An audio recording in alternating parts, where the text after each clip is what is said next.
Assalomu alaykum yaxshilar. Yakshanba kundagi o'yinlarga to'xtalib o'tamiz sizlar bilan.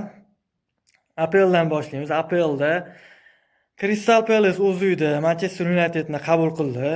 Ajoyib o'tdi o'yin.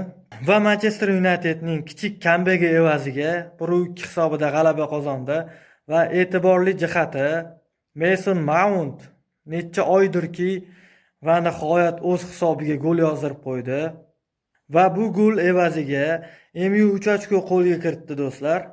West Ham o'z maydonida Liverpoolni qabul qildi va nihoyat Liverpool g'alaba qozondi do'stlar. Liverpool Salahsiz maydonga tushdi va nihoyat 150 millionlik transfer o'z samarasini bera boshladi. Isak va nihoyat debyut golini urdi Liverpoolda. Isak gol urgan o'yinda Liverpool 2-0 hisobida g'alabaga erishdi. Va keyingi o'yin markaziy o'yin bo'lib o'tdi. Chelsea o'z maydonida Arsenalga to'qnash keldi va o'yin ajoyib o'tishi kutilgan edi.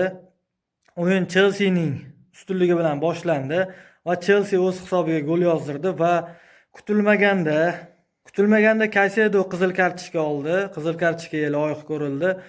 Arsenal Chelseaning bir kishi kam bo'lib qolganidan foydalana olmadi va bu o'yin 1-1 hisobida yakunlandi. Arsenalni tishi o'tmadi hozir Chelseaga va 1 ochko Chelseaning uyidan 1 ochko qo'lga kiritib qaytdi.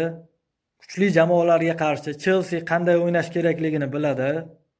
Navbatdagi o'yin Girona o'z maydonida Real Madridni qabul qildi va bu o'yindan oldin Real Madrid birinchi o'rinda edi va bu o'yindan keyin Real Madrid ikkinchi o'ringa tushib ketdi do'stlar. 1-1 hisobi qayd etildi.